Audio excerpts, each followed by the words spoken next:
Uhum.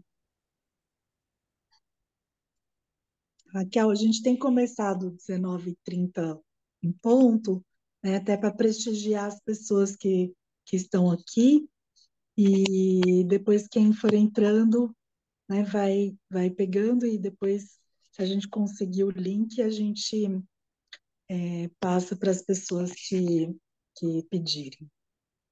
Tá, e a gente pode deixar as perguntas para o final e No pode daí final, deixar no chat e é ao vivo, né? No microfone. A gente pode abrir o microfone, né? isso. Bom, Tá bom. boa noite a todos. Muito obrigada pela participação. Nós estamos aqui na reunião mensal da, do Núcleo de Paralisia Cerebral do Sírio-Libanês. Hoje a gente tem a honra de ter duas pessoas geneticistas, que é inédito aqui no nosso, nas nossas reuniões. Então, temos a doutora Raquel Onjo, que vai moderar, e o doutor Matheus. As nossas reuniões são feitas normalmente às quintas-feiras, a última quinta do mês, e está aberto para todos. O link sempre é o mesmo, tá? Quem precisar. Raquel, Matheus, muito obrigada. Obrigado, Lu, pelo convite. Obrigada, obrigada, Luciana, pelo convite também. E hoje eu estou muito feliz de estar aqui com o Dr. Matheus Castro, né? Eu sou médica geneticista, sou uma das preceptoras da residência de genética médica lá do HC aqui de São Paulo. Então, eu vou apresentar o Dr. Matheus Castro, que vai falar hoje para a gente sobre paralisia cerebral. Não parece genético, mas pode ser, né? Mas pode ser. E o Dr. Matheus Castro, ele é formado em medicina com mérito acadêmico na Universidade Federal do Rio Grande do Norte. E ele fez residência em genética médica lá com a gente no HC. Foi, ó, posso falar realmente, ele foi um dos melhores residentes que passou com a gente, tá? E ele é fellow agora em neurogenética, né, lá no HC com o Dr. Fernando Koch. E ele também, então, a gente convidou ele para participar do núcleo de genética aqui do Sírio-Libanês. Ele também agora está responsável pela saúde suplementar da genética, né, o atendimento dos convênios no Instituto da Criança e no Centro de Estudos do Genoma Humano, da USP, e ele também é analista na Mendelix. Então, o Matheus realmente está desenvolvendo também pesquisa junto ao Centro Integrado de Neuroortopedia da USP sobre causas genéticas de paralisia cerebral. Então, eu tenho muito orgulho, né, de conhecer aí o Matheus, de fazer parte dessa essa porção inicial da formação dele. Então, eu tenho muito orgulho de apresentá-lo aqui, tá bom? Matheus, pode compartilhar os seus slides e pode começar a aula, por favor. Obrigado, Raquel, e obrigado, Luciana, pelo convite. Realmente é uma honra muito grande para mim, e principalmente ser apresentado por vocês duas, né? Pessoas, grandes médicas aí que eu admiro tanto, e a Raquel que já sabe aí o quanto foi importante na minha formação e no tanto que eu aprendi genética com ela. Então, realmente é uma honra. E, bom, eu vou compartilhar aqui minha tela para mostrar os slides. Essa aula, na verdade, eu acabei dando já uma parte dela no Congresso Brasileiro de Genética Médica, que houve aqui em São Paulo, esse mês de agosto. Mas eu ainda complementei mais para mesmo quem viu a aula no Congresso ainda ter mais novidades. Então, realmente, falar sobre causas genéticas de paralisia cerebral, para mim, é muito prazeroso, porque esse vai ser o tema do meu projeto de doutorado, junto aí ao grupo da neuroortopedia do HC. E para a gente começar falando um pouco sobre a paralisia cerebral, na verdade, é importante a gente saber o que é a paralisia cerebral, né? Aqui está um QR Code que eu trouxe alguns artigos que eu me baseei para fazer a aula e alguns artigos aí importantes na investigação das causas genéticas de PC. Vocês podem acessar.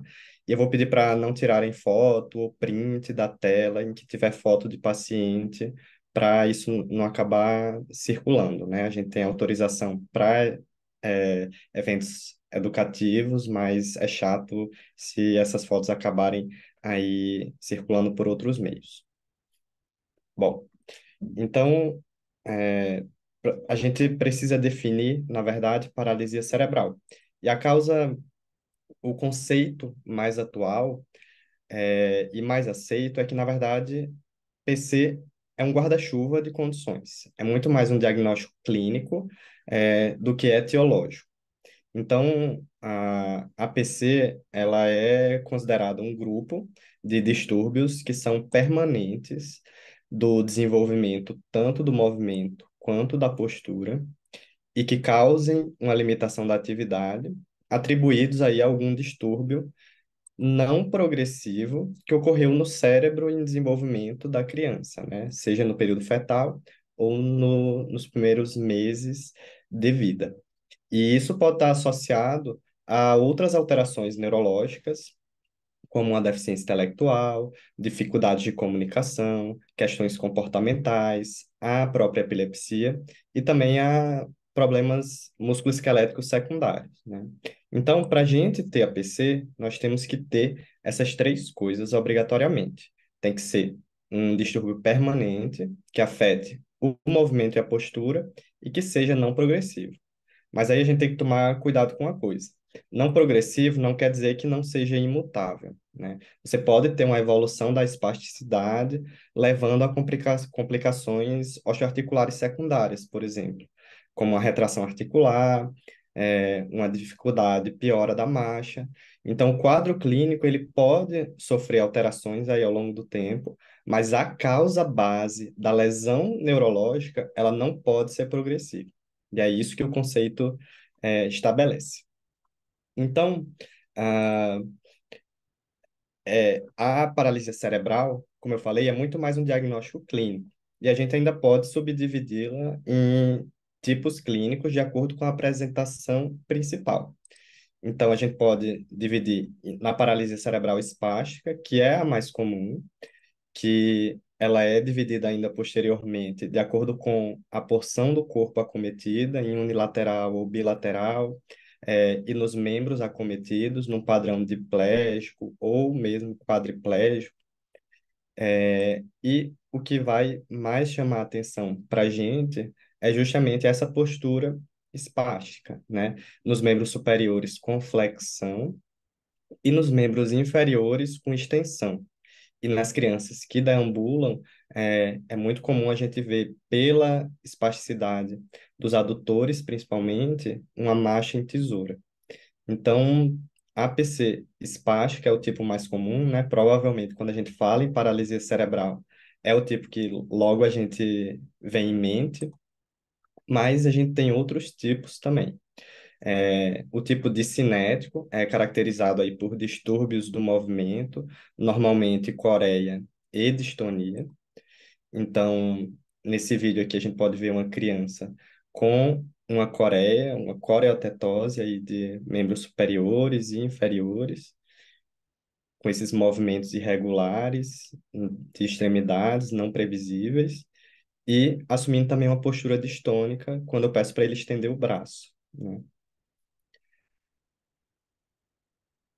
E a gente tem também o tipo atáxico, que é o mais raro e que sempre quando a gente tem uma ataxia isolada, a gente tem que pensar em causas genéticas, principalmente. E ela é caracterizada por aquelas alterações ao exame físico neurológico que a gente conhece, né? Com uma dismetria, uma decomposição do movimento, como a gente pode ver aí, um tremor de intenção ao atingir o alvo, e além de uma alteração da marcha, principalmente com a marcha com base alargada. E a gente pode ter um, um quarto tipo, né, que é considerado quando você tem uma apresentação com sobreposição dessas formas anteriores que eu falei, mas também a outra apresentação motora. É um pouco controverso, mas de uma maneira geral, hipotonia também é considerada uma forma e uma manifestação da paralisia cerebral, e ela acaba entrando nesse quarto subtipo.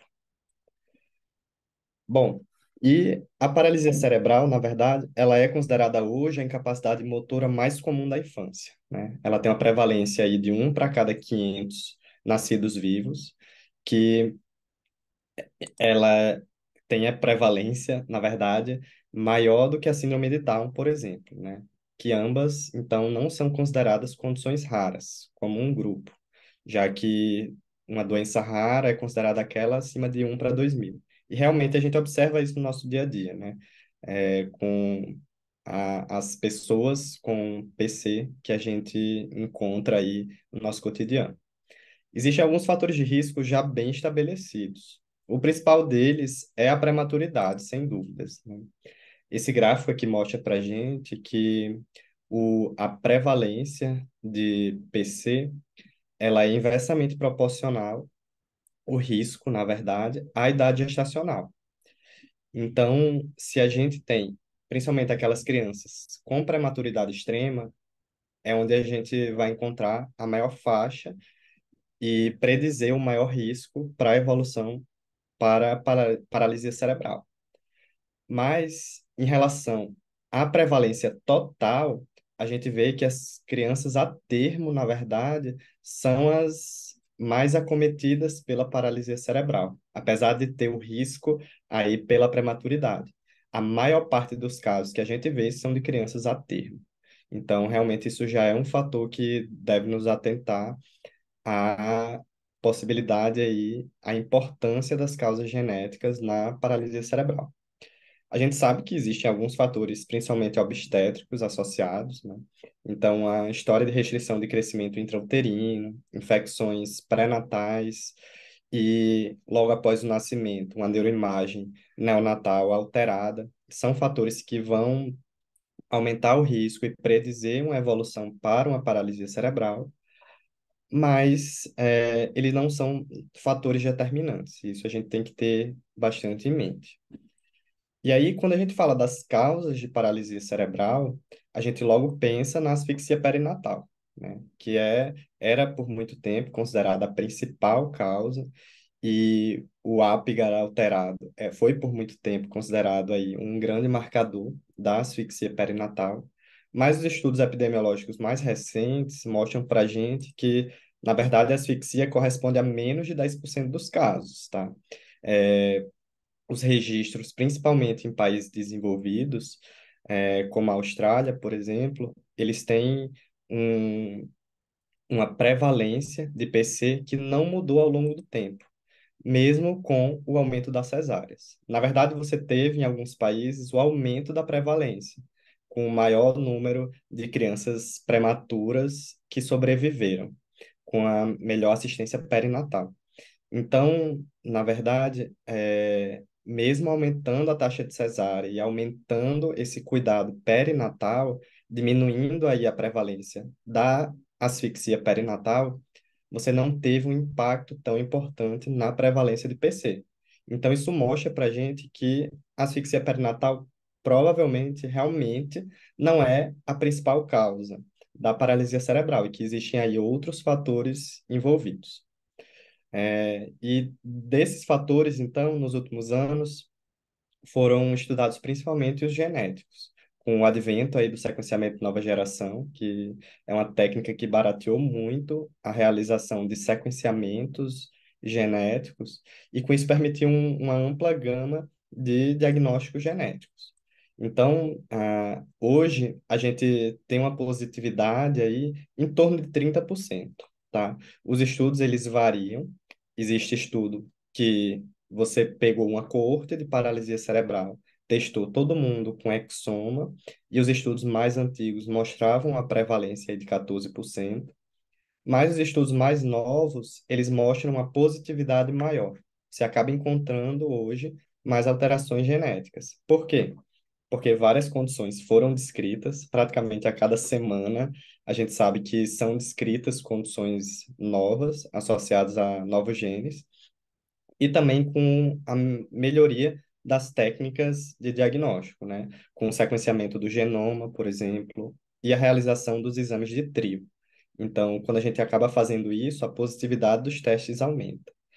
E, de uma maneira geral, a maioria hoje define uma positividade em torno de 40%. Esse estudo aqui de 75%, na verdade, é até surpreendente, né? Mas foi uma coorte de adultos com paralisia cerebral, então você já tem aí um melhor estudo do fenótipo e com isso você pode selecionar melhor os pacientes, né? Então, diversos genes já foram descritos associados à paralisia cerebral. Aqui eu destaco o MECP2, que é o gene da síndrome de Rett. Pode acabar passando aí, em alguns casos, tendo esse diagnóstico errôneo, como paralisia cerebral, porque é uma condição progressiva, né? E o ITPR1, que é uma das formas de doença associada a esse gene, é uma ataxia congênita não progressiva que preenche todos os critérios para ser categorizado como uma paralisia cerebral.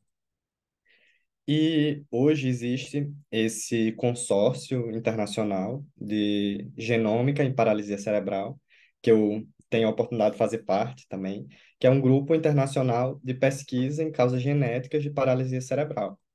E que isso proporcionou, ele foi fundado aqui em 2018, 2019, um aumento exponencial na descoberta de novos genes associados à paralisia cerebral. Então, essa lista aqui, com certeza, já é bem maior do que eu trouxe, e a cada vez que eu for dar essa aula, provavelmente a gente vai precisar incluir mais genes. Então, muita gente acaba perguntando, né, se um diagnóstico genético acaba eliminando o diagnóstico clínico da paralisia cerebral. E essa é uma discussão realmente grande na literatura, mas, de uma maneira geral, hoje a gente tem uma ideia de que não, tá? O, o diagnóstico clínico de paralisia cerebral, ele não deve ser alterado quando você identifica uma causa genética ou até mesmo outra causa, tá?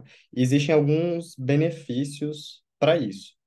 E quem está dizendo que a gente não deve aposentar o termo paralisia cerebral, não sou eu, na verdade, é todo esse grupo aí envolvido também no consórcio internacional. E a gente tem que ter em mente que, como eu falei, é um guarda-chuva de condições que tem que ter aqueles três critérios obrigatórios. Tem que ser permanente, afetar o movimento e a postura e ser não progressivo. Desde que preencha isso tudo, você ainda pode continuar caracterizando como uma paralisia cerebral, mesmo que tenha uma causa genética. E aí, alguns argumentos para isso é que a gente não aboliu, por exemplo, o diagnóstico de TEA ou de deficiência intelectual, ou até mesmo de epilepsia, quando a gente descobriu causas genéticas para esses quadros, né? Além disso, se a gente acabar abolindo o diagnóstico de paralisia cerebral, nesses casos, a gente vai ter um impacto no registro e na epidemiologia. Isso vai trazer grandes repercussões, principalmente nos indicadores de saúde materna e infantil. Então, isso a gente tem que tomar um pouco de cuidado, né? Porque isso tem repercussões aí mais globais. Além disso, o diagnóstico de paralisia cerebral ele é importante para ser feito pesquisa clínica.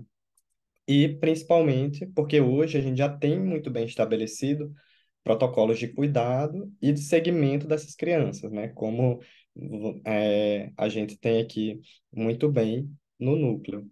Então, acaba que você tirar esse diagnóstico traz impacto também no manejo e no cuidado clínico a esses pacientes. Além disso, a gente sabe que os benefícios sociais, principalmente para as famílias com vulnerabilidade social, é importante e é um termo já consagrado e de conhecimento geral na população. Então, é muito mais difícil uma família explicar que a criança tem uma mutação em um gene que provavelmente nem a maioria dos médicos ouviu falar, do que ela tem uma paralisia cerebral. E, no final das contas, o que hoje a gente está caminhando cada vez mais é para categorizar uma paralisia cerebral com um complemento. Então, uma paralisia cerebral por uma mutação no gene SPAST, ou por uma paraparesia espástica hereditária. Então, esse complemento ele acaba sanando aí a necessidade de a gente buscar uma etiologia para paralisia cerebral sem aposentar o termo que, como eu falei, tem muitas utilidades clínicas também para essas famílias. Então, hoje a gente sabe que existem aí envolvidos na causa da paralisia cerebral tanto fatores ambientais, mas cada vez mais a gente encontra variantes patogênicas em genes importantes para o desenvolvimento e funcionamento do sistema nervoso. E que a gente vai caminhar no futuro aí para estudar o meio termo, que são as interações entre gene e ambiente na herança multifatorial ou oligogênica. Então, assim, é cada vez mais importante o papel da genética e da busca e de testes genéticos no cuidado da criança com paralisia cerebral, principalmente porque a gente pode detectar algum erro inato do metabolismo, um grupo de condições de origem metabólica que tenha tratamento, tá? Aqui diversos erros inatos do metabolismo, de diversas vias metabólicas, já foram associadas às três formas de paralisia cerebral, com espasticidade, a forma cinética e a atáxica, tá? Então, é super importante a gente ter em mente que a gente pode, na verdade, estar diante de uma causa tratável da paralisia cerebral. Os testes genéticos, eles também permitem a gente chegar no fim de uma odisseia diagnóstica. A gente sabe que, principalmente, os pacientes com doenças raras acabam passando por diversos médicos, fazendo diversos exames, que por vezes são até desnecessários, até encontrar uma causa para o quadro clínico associado. Então, a gente tem que ter em mente que, mesmo que não tenha um tratamento, ainda vamos ter benefícios com a realização do teste genético. Além disso, o teste genético ele vai permitir um aconselhamento genético quando a gente tem, por exemplo, a mesma situação de um indivíduo afetado sem os pais ou irmãos afetados, a gente pode estar diante dos três padrões de herança, tanto autossômico dominante, quanto autossômico recessivo, quanto ligado ao X. Isso vai ter impactos diretamente na, no risco de recorrência para os irmãos, filhos do mesmo casal, e também para os filhos desses irmãos e para outros membros da família. Então, é muito importante a gente chegar nesse diagnóstico genético. Isso também permite um cuidado personalizado. Algumas condições, como, por exemplo, a, algumas doenças mitocondriais ou a ataxia telangiectasia, por exemplo, o heterozigoto, ou seja, os pais, têm predisposição a câncer. Então, a gente faz um cuidado personalizado também para os pais, que têm aquela alteração genética em heterozigose. Então, é importante a gente fazer isso, porque a gente permite também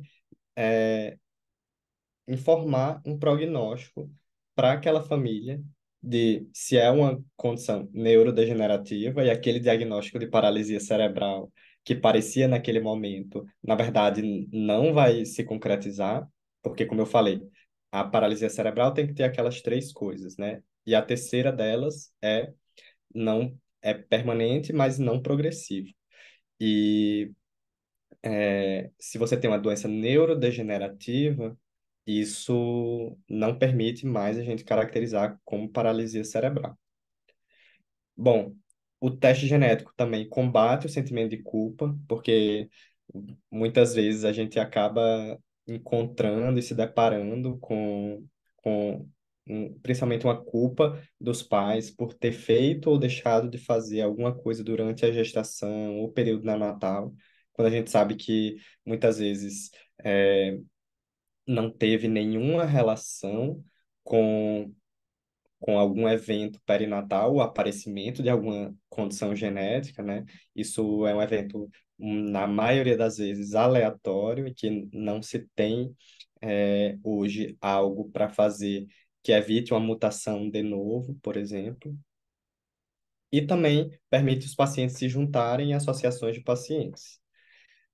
trocando aí experiências. Então, como o tratamento sempre tem uma importância maior, a gente sempre tem que lembrar que, mesmo sendo genético, ainda pode existir tratamento, tá? E é muito legal ver nos últimos tempos que o tratamento para condições raras e doenças genéticas está cada vez avançando mais. Então, a gente pode tratar diversas doenças, né? Esse daqui é um review que é um pouco antigo, 2014, mas que já traz aí uma pincelada de erros inatos tratáveis que se apresentam como paralisia cerebral. E ele trouxe aí pelo menos 67 doenças. E que 57% elas são detectáveis com testes bioquímicos que são de mais fácil realização, né? Mas uma grande parte delas que tem tratamento exigem testes bem mais difíceis de serem realizados, principalmente porque alguns não são feitos no Brasil, nem a nível de pesquisa. Então, isso realmente aumenta aí o papel do teste molecular, dos painéis e do exoma no diagnóstico dessas crianças, porque mesmo doenças tratáveis podem não ser detectáveis pelos testes bioquímicos padrões, tá? Então, eu trouxe alguns exemplos de tratamento de algumas condições que podem simular uma paralisia cerebral, só para a gente ter em mente que a gente pode tratar, inclusive, com dieta, tá? No caso da deficiência de GLUT1, que é um transportador cerebral de glicose, você tratando com uma dieta cetogênica, você melhora bastante os sinais e sintomas, né? Que uma criança com esse diagnóstico que tem essa essa discinesia, esses movimentos anormais de membros inferiores, e que com o tratamento com a dieta cetogênica, você acaba melhorando desses movimentos anormais. Além disso, às vezes até com uma suplementação de substâncias simples, como a creatina, a gente consegue melhorar o desfecho dessas crianças, tá? Aqui é um exemplo de uma doença que se chama deficiência de Gantt, que é uma enzima que sintetiza a creatina, que é importante aí no funcionamento do sistema nervoso central, porque é o que dá energia e armazena fosfato, né, para dar energia tanto ao cérebro, mas também ao músculo. Então, se você tem um defeito enzimático, você vai ter uma deficiência do produto dessa enzima, que é a creatina. E na ressonância com espectroscopia, aqui a gente vê o pico de creatina normal e aqui o pico de creatina numa criança com deficiência de Gantt, tá? Mostrando aí a deficiência de creatina. E a reposição de creatina recupera esse pico de creatina e melhora também o desenvolvimento e os sintomas dessas crianças. Algumas vezes a gente trata realmente com medicamentos, né? Aqui é um exemplo da deficiência de tirosina hidroxilase, que é uma enzima que sintetiza, tá aí na via metabólica para sintetizar neurotransmissores. Então a gente pode ver aqui uma espasticidade, postura distônica nos membros e um alpistótono, né? E com o início da levodopa, a gente já consegue ver uma melhora com dose baixa, que a criança já começa a melhorar da força, consegue vencer a gravidade, e depois atinge aí um desenvolvimento bem, bem acelerado com o aumento da dose da levodopa, né? Como a gente vai ver nesse próximo vídeo. Já com sustento cefálico, sentando, sustento de tronco, ainda precisando de um pouco de ajuste, né? Mantém aí algumas discinesias, mas depois adquirindo até a marcha, tá? Então, é importante a gente dar esse diagnóstico, porque sem esse diagnóstico, muito provavelmente a criança ia ficar rotulada como paralisia cerebral idiopática sem um tratamento adequado, né? Algumas vezes a gente precisa lançar mão de estratégias um pouco mais agressivas, como transplante medula óssea, é que é uma doença que se chama fucosidose, que é um erro inato do metabolismo de moléculas complexas, né, moléculas grandes, que causam aí um distúrbio do neurodesenvolvimento, com espasticidade, que lembra realmente a paralisia cerebral, que vai ter essas alterações ósseas, que podem ser assintomáticas, na coluna, com essa labiação aqui anterior, e essas lesões de pele que são angioqueratomas, tá? E aqui a ressonância mostrando a alteração de substância branca, e depois do transplante, uma melhora dessa, dessa alteração de substância branca. Então, o transplante aí ele também pode ser uma opção para algumas dessas condições. E mais recentemente a gente tem a terapia gênica, que é basicamente você repor e dar o gene que é defeituoso nas diversas condições genéticas, né? Hoje a gente tem aprovado para algumas poucas doenças, e uma delas é a deficiência de AADC, que é uma enzima que também sintetiza neurotransmissores. E aqui vocês podem ver a criança antes do tratamento, com um, uma importante, um importante comprometimento motor, e depois da terapia gênica, 30 meses após, ela estava lá na cadeira de rodas, não tinha sustento cefálico e agora já está andando, né?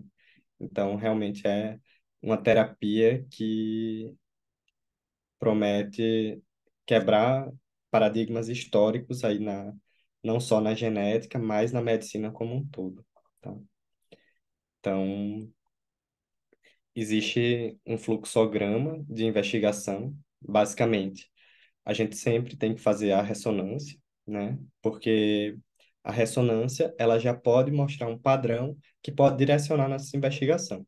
E o ideal é que sempre seja realizada com espectroscopia, como eu falei, para a gente pegar aquelas condições como a deficiência de creatina, né? Com esses distúrbios metabólicos. Dependendo da apresentação, você tem alguns exames bioquímicos iniciais que podem ser feitos, mas hoje a gente está vendo cada vez mais um papel mais importante do sequenciamento, com os painéis e com o exoma, para encurtar essa odisseia diagnóstica e, com o barateamento desses exames, também melhorar o custo-benefício dessa investigação, tá? Então, eu vou mostrar aí, através de alguns casos clínicos, como é a prática dessa investigação de causas genéticas em paralisia cerebral. Bom, o primeiro caso é de uma criança do sexo feminino que teve a gestação e parto sem intercorrência. Então, isso já chama um pouco a atenção, né? Ela acabou evoluindo com uma hipotonia e um atraso do desenvolvimento para adquirir os marcos motores e de fala. E ela tinha um quadro basal de movimentos anormais hipercinéticos. Não eram bem caracterizados, mas talvez com uma coreotetose de extremidades, que era constante e aparentemente não progressivo. Mas ela teve uma intercorrência febril, uma infecção de vias aéreas superiores, e após esse período de febre, ela teve uma piora desses movimentos anormais e acabou procurando atendimento. E quando ela chegou lá no HC, ela tinha esses movimentos em membros e também orofaciais e na língua, né? Com careteamento e essas discinesias oromandibulares. E a ressonância de crânio era normal, tá? Ela tinha um diagnóstico aí prévio de uma paralisia cerebral idiopática, é, mas frente a esse quadro clínico, a gente acabou pedindo um teste genético, painel de distúrbio do neurodesenvolvimento e do movimento, que acabou diagnosticando aí uma condição associada a esse gene, GNAL1, tá? E essa é uma alteração dominante, que a princípio ocorreu só na criança, apesar de ser genético, não foi herdado, né? Nem da mãe, nem do pai. E o risco de recorrência, a princípio, é baixo na futura gestação. E essa é uma das condições, é um dos genes que eu mostrei lá atrás, porque é um dos genes mais encontrados nos casos de paralisia cerebral discinética, tá? Então, esse caso, ele nos acende o alerta aí, ele nos traz como um sinal de alarme importante para a gente pensar em causas genéticas, Há ausência de fatores de risco perinatais, não teve um APGA alterado, uma história de um parto difícil e uma piora neurológica com a febre, que a gente não espera encontrar, pelo menos tão importante como ela teve, né? Então, principalmente em estados de catabolismo, como febre, jejum, se a gente tem uma piora neurológica importante, a gente tem que pensar em algum erro inato do metabolismo ou outra condição genética. O segundo caso, ele é um menino que teve uma gestação e parto sem intercorrências, a mãe não trouxe a caderneta de alta da maternidade, mas a gente não tinha o APGA, mas ela falou que ele chorou ao nascer e ficou internado de 3 a 4 dias, tá? Então não parecia ter, a princípio, uma intercorrência perinatal importante.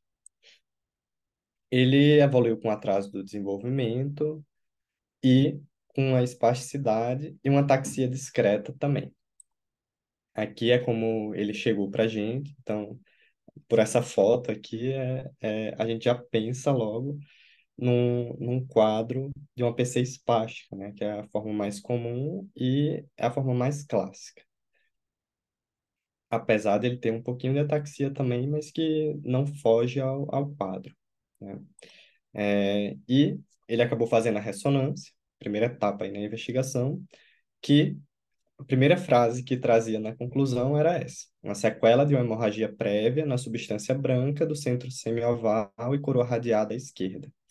Então, assim, a gente não tem uma intercorrência perinatal documentada, mas a gente tem uma ressonância que, num primeiro momento, principalmente para quem não tem tanta familiaridade também, você vê uma hemorragia na ressonância, opa, fechou, uma causa ambiental, tranquilo.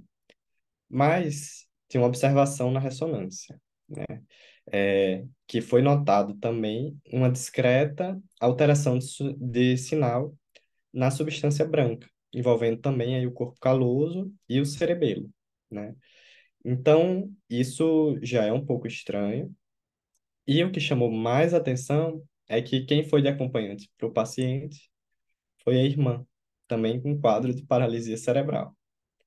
E a gente, a princípio, não espera uma recorrência. Claro que a gente sabe que não é estranho a gente ter recorrência, principalmente numa situação de vulnerabilidade social, com má assistência obstétrica, com limitação de recursos, mas sem, não era o caso dessa família, né? A mãe fez pré-natal adequadamente, foi para a maternidade, teve um parto, a princípio, sem alterações.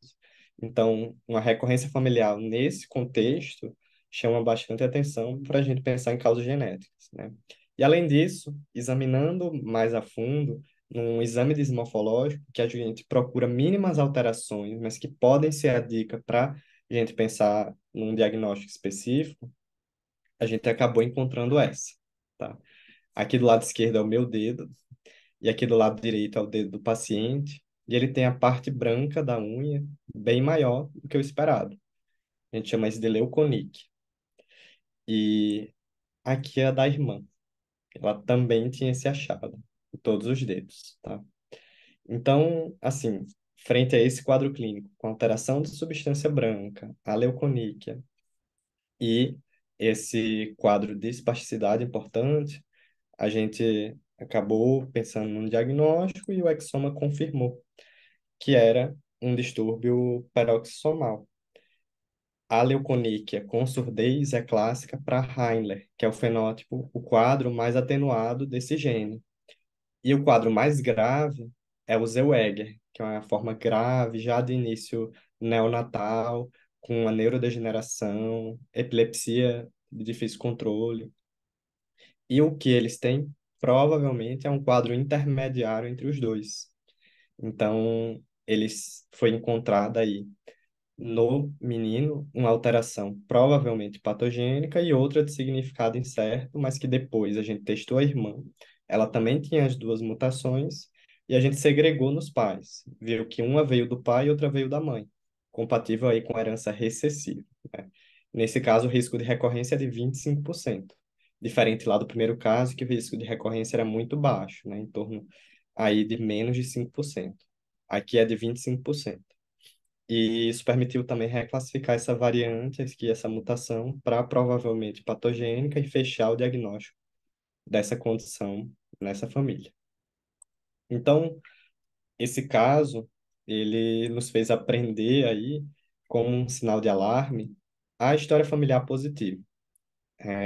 Claro, a gente sempre tem que ir mais a fundo, não é só porque existe uma recorrência que necessariamente é genético, como eu falei, mas nesse caso foi a principal dica para a gente pensar numa causa genética, assim como um achado de ressonância que era incompatível com uma anóxia neonatal, né? Aquele achado de uma leucomalácia periventricular, num padrão aí que os neuroradiologistas nos apontam. E, para finalizar, o último caso é de uma criança do sexo feminino. A mãe era primigesta, não teve nenhuma intercorrência na gestação, né? Fez pré-natal adequadamente, mas na hora do parto ela acabou sendo internada para induzir, com 40 semanas, e mesmo com indução, acabou tendo um trabalho de parto prolongado. O parto foi difícil, ela relata aí a manobra de Christelé, e apesar disso, no sumário de alta que ela trouxe, é relatado aí que a criança nasceu em condições relativamente adequadas, né? Precisou aí de um começo de uma reanimação, mas que logo respondeu. E aí ela evoluiu com atraso do desenvolvimento. Um sustento cefálico com 9 meses, com 2 anos e 6 meses, 2 anos e meio, ela ainda não andava. E essa é o rostinho dela quando ela chegou aí para avaliação. Ela tinha só um epicanto bilateral, mas não chamava atenção para dismorfismos ou síndromes genéticas, né? É, e no exame físico ela tinha uma hipotonia central e uma leve espasticidade nos membros. Então, assim, um quadro clínico desse, você vai pensar numa paralisia cerebral por uma anóxia neonatal, com um relato, principalmente do parto difícil, com a manobra de Christelé, sem outros achados ao exame físico que acabem levantando aí a suspeita. Tem também um relato de ter uma certa dificuldade, um desconforto respiratório, no período neonatal, aí que precisou de reanimação, mas que respondeu depois, né? Mas ela acabou fazendo a ressonância que não viu uma alteração aí típica da anóxia neonatal.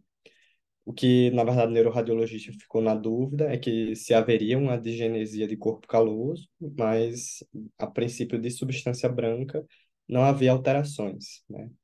Então, assim, como ficou aquela pulga atrás da orelha, a gente acabou prosseguindo no teste genético, né? Na verdade, ela já chegou com teste genético para gente, que evidenciou aí uma mutação, uma variante em heterozigose patogênica nesse gene, pura, né? Cujo nome da condição associada é o distúrbio do neurodesenvolvimento com insuficiência respiratória neonatal, hipotonia e dificuldades alimentares. Então, esse é um exemplo grande de uma condição que é praticamente indistinguível aí, clinicamente, pelo menos, da paralisia cerebral por anóxia neonatal, por exemplo. As crianças podem ter uma insuficiência respiratória no período neonatal e você pode associar isso ao quadro clínico dela, mas, na verdade, tinha uma causa genética, né? Uma mutação num padrão de herança autossômico dominante que provavelmente aconteceu só na criança. E que não é porque é genético que precisa levar características faciais típicas ou o que a gente popularmente conhece como uma face sindrômica, mas que é melhor a gente falar dismorfismos faciais, e que os outros pacientes com essa condição são bem variáveis, né? Todos esses pacientes, eles têm alteração nesse gene, eles têm essa mesma síndrome, e alguns, se a gente visse só a foto, realmente não chama atenção para uma causa genética. E se dissesse que houve desconforto respiratório logo após o parto e necessidade de reanimação neonatal, você realmente passa batido como uma anóxia neonatal, né? Então, a gente tem que tomar cuidado, principalmente porque às vezes os sinais de alarme nem são tão evidentes. Nesse caso, o sinal de alarme para a gente foi a ressonância normal. E mesmo assim, a gente sabe que a gente ainda, quantas vezes a gente se depara com os casos de paralisia cerebral, com anóxia, que mesmo fazendo a ressonância, ela vem normal e é considerado ainda anóxia, né? Então, talvez a gente precise revisar esses casos para pensar aí numa possível causa genética. Bom, e aí o mais importante para a gente levar para casa, né, são justamente esses sinais de alarme para condições genéticas, mimetizando uma paralisia cerebral por anóxia, que são situações que a gente não deve se conformar com um diagnóstico clínico, né, e a gente sempre deve buscar a causa. Então, se você tem um, uma ausência da documentação de um fator de risco perinatal para lesão cerebral, como a anóxia neonatal, uma evidência de uma infecção pré-natal, congênita, uma tosse. Isso tem que levantar o alarme aí para alguma condição genética. Obviamente, uma história familiar positiva, uma recorrência na família, mas também a consanguinidade, se os pais são parentes entre si. Isso aumenta o risco para condições autossômicas recessivas. Então, é importante a gente pesquisar causas genéticas nessas famílias. Além disso, se você tem um período de desenvolvimento normal e depois aparecem os sintomas motores, isso acende o alerta também para a gente pensar numa causa genética. É claro, exceto se você teve um fator que foi o motivador, né? Como um TCE, um afogamento. A regressão do desenvolvimento, com a perda de habilidades adquiridas, e aí é um sinal de alerta até para a gente rever o nosso diagnóstico de paralisia cerebral, porque, como eu falei, ele é permanente e não progressivo. Se a lesão continua progredindo e tendo repercussão neurológica, isso não deve ser caracterizado como uma paralisia cerebral. Da mesma forma, sintomas neurológicos progressivos e não estáticos, isso já vai acender o alerta tanto para causas genéticas quanto para tirar esse diagnóstico de PC. A flutuação dos sintomas motores é super importante, principalmente porque a gente tem algumas condições, como a síndrome de Segala ou distonia dopa-responsiva, que tem tratamento e que o tratamento praticamente normaliza o desenvolvimento desses indivíduos, né? Então, a flutuação dos sintomas motores é super importante para a gente pensar nesses defeitos de neurotransmissores. Da mesma forma, como eu falei, a piora com estados de catabolismo, como febre, um jejum prolongado, leva a gente a pensar em erros inatos do metabolismo, porque se você tem o catabolismo, você está estimulando a quebra de diversas moléculas, né? Isso vai sobrecarregar o seu metabolismo e, com isso, causar a piora nesses estados. Se você tem a hipotonia isolada, como eu falei, é controverso se isso de fato é ou não considerado uma paralisia cerebral, mas para as pessoas que consideram a hipotonia isolada como paralisia cerebral, isso deve ser um sinal de alarme para a gente pensar em causas genéticas. Como eu falei, o tipo mais raro, o tipo atáxico, ele também deve acender o alerta para a gente pensar que pode haver aí uma causa genética. Você não espera uma doença neuromuscular periférica, neuropatia, miopatia, distúrbio de junção neuromuscular nesses pacientes. Então, se isso está associado, você tem que investigar mais a fundo. Movimentos oculares anormais, principalmente o que a gente chama aí da crise oculogírica, né, que é uma distonia dos músculos extraoculares, causando aí um desvio da musculatura ocular, pode até passar batido ou os pais trazerem essa queixa como crises convulsivas, mas que na verdade não são, são distúrbios de movimento, e uma ressonância normal ou incompatível com uma anóxia neonatal, se for o caso da suspeita diagnóstica, né? sem dúvidas, esse talvez seja um dos fatores de risco mais importantes para a gente ter em mente que pode se tratar de uma condição genética.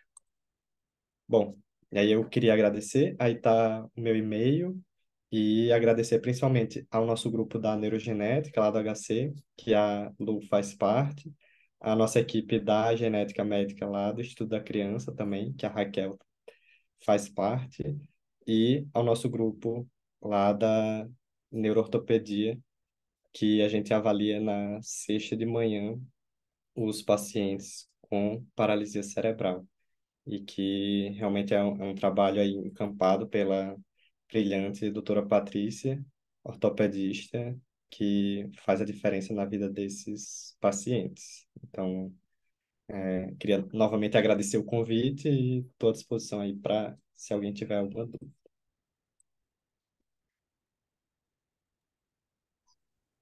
Obrigada, Matheus. Obrigada. Nossa, a aula foi maravilhosa. Parabéns pelos slides. Viu? Muito legal. E a gente tem aqui uma pergunta no chat já, tá bom? Daniel Carvalho, se é quem estou pensando, é o nosso colega, o Daniel lá de Brasília, né? E ele está falando assim: parabéns pela aula. E ele gostaria de perguntar uma dúvida conceitual, que você falou do conceito de não progressividade, né? Da não progressão do PC. Qual é o tempo de observação na infância para realmente dizer que não é progressivo? Pois várias condições neurogenéticas teriam uma progressão percebida somente em décadas. Você gostaria de comentar a questão da progressão? É uma excelente pergunta, Daniel, porque realmente hoje não se tem, no conceito, pelo menos atual, no consenso, um período que a gente deveria observar se há ou não progressão, né? O que se tem é que, normalmente, no protocolo, a gente faz uma ressonância quando a criança chega com o quadro clínico, e em torno de 4 a 5 anos depois. E talvez esse período também seja um período de observação clínica para você ver se houve uma piora que não seja compatível com a evolução das complicações neurológicas de base, né? Como eu falei, a espasticidade. Você pode ter uma complicação osteoarticular secundária, mas esse período de observação, pelo menos até onde eu sei, se alguém quiser contribuir, mas não existe pelo menos um número específico. E realmente, condições neurogenéticas podem se manifestar aí só na idade adulta, e você ter uma piora, é descrito isso para algumas condições realmente, uma piora com a puberdade, uma piora na idade adulta, né? E aí isso realmente acende o alerta para uma condição que é um sinal de alerta que eu falei, né? Um sintoma neurológico progressivo e não compatível com a evolução. Então, é, realmente, aí nesses casos, quando você percebe essa evolução atípica, aí você precisa rever o diagnóstico de paralisia cerebral. Mas daí é tão legal a gente discutir isso, né? Porque é um conceito muito dinâmico. Ele é um guarda-chuva de condições e que ele não é estático, né? Você pode ter um diagnóstico e preencher os critérios para paralisia cerebral até o momento em que você precisa rever esse seu diagnóstico, né? E o Daniel também tem uma outra dúvida aqui que é bem interessante também. Qual a sua opinião, Matheus, sobre a sobreposição de uma lesão cerebral adquirida que provocaria paralisia cerebral e uma outra condição monogênica que a criança poderia ter, né? Que às vezes foi uma coincidência, alguma coisa, uma criança que já teria uma doença genética e daí ela teve aí algum insulto perinatal ou algum outro fator de risco. Qual é a sua opinião? Isso realmente, principalmente no nosso país, né? A gente sabe que existem muitas áreas em que o acesso à assistência obstétrica ele é limitado. Então, não é incomum nós, como geneticistas, até atendemos alguns pacientes com síndrome de Down, por exemplo, que é uma condição que ela não é rara, tem uma prevalência de 1 para 800, e que teve alguma intercorrência perinatal e que fica naquela dúvida, será que ele tem o Down com outra condição associada, ou se foi realmente a anóxia sobreposta. Então, realmente, é um quadro difícil.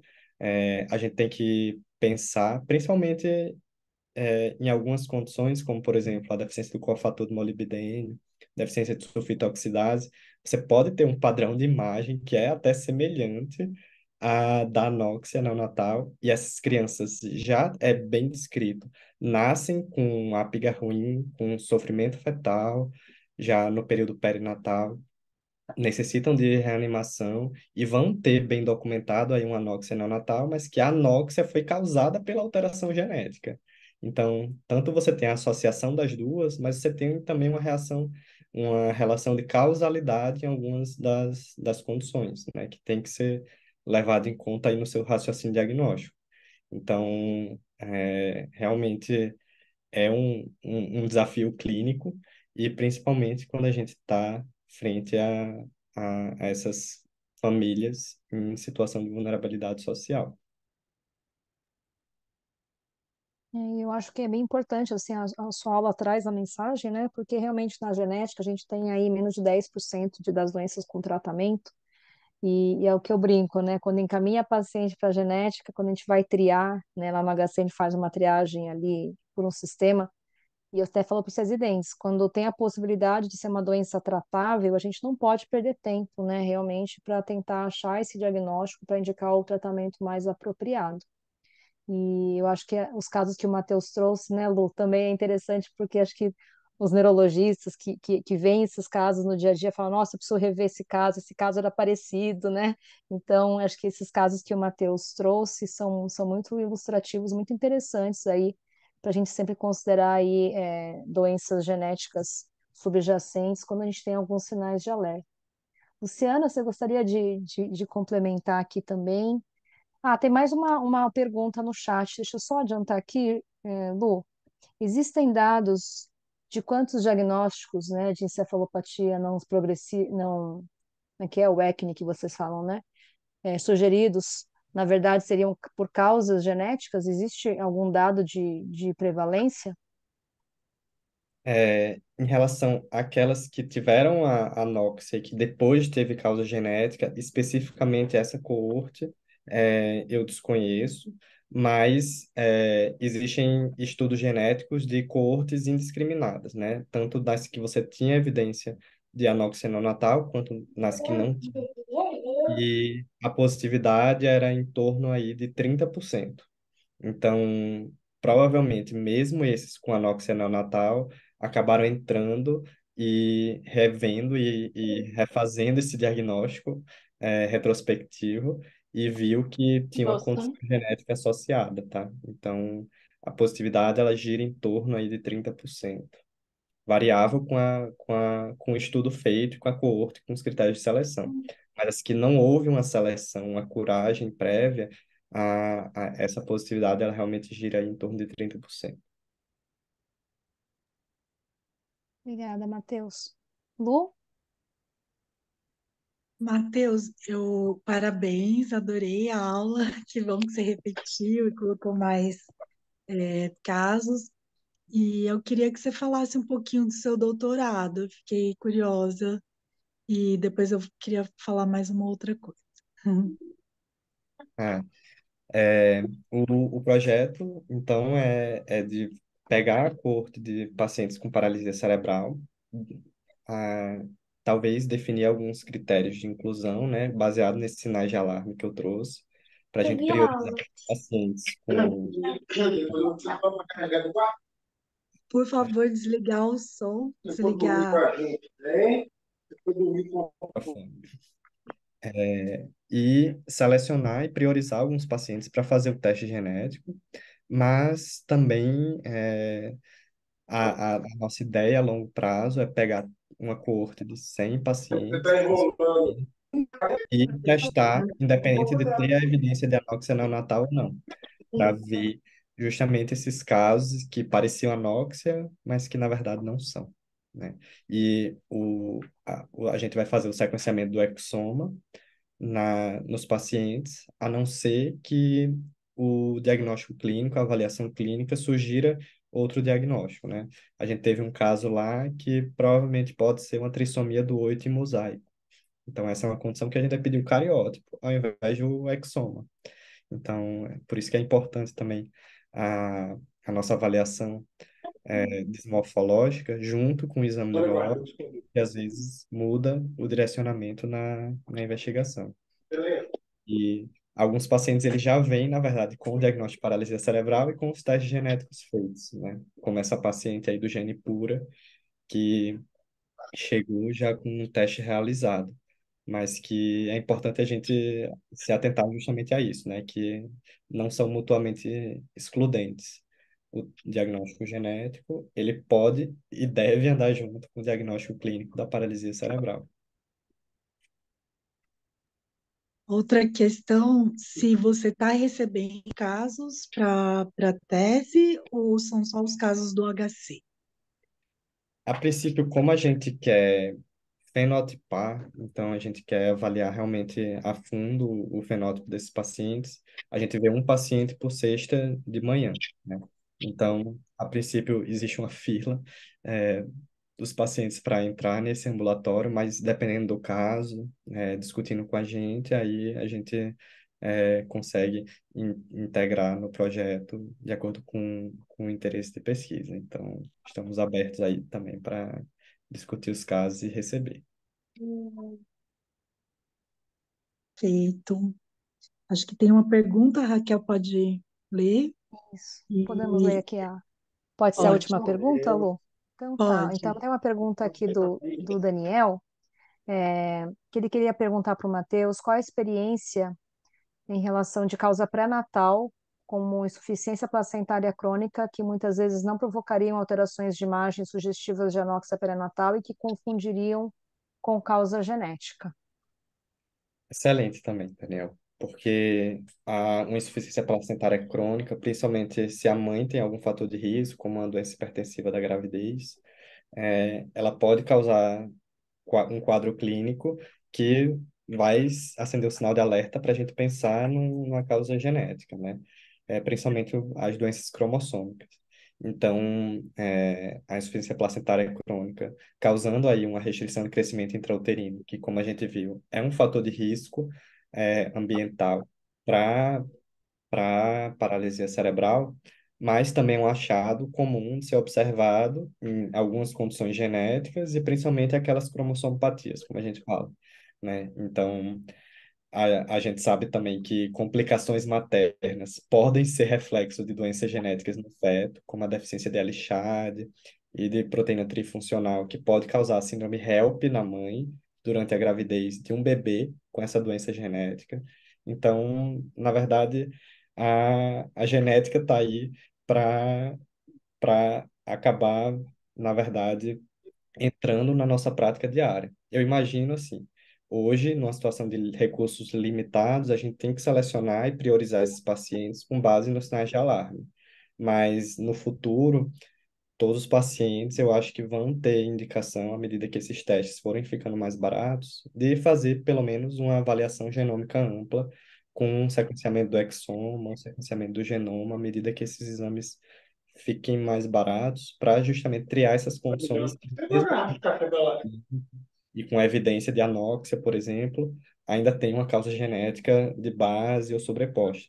E como eu mostrei lá no slide, cada vez mais a gente está estudando essas interações entre gene e ambiente.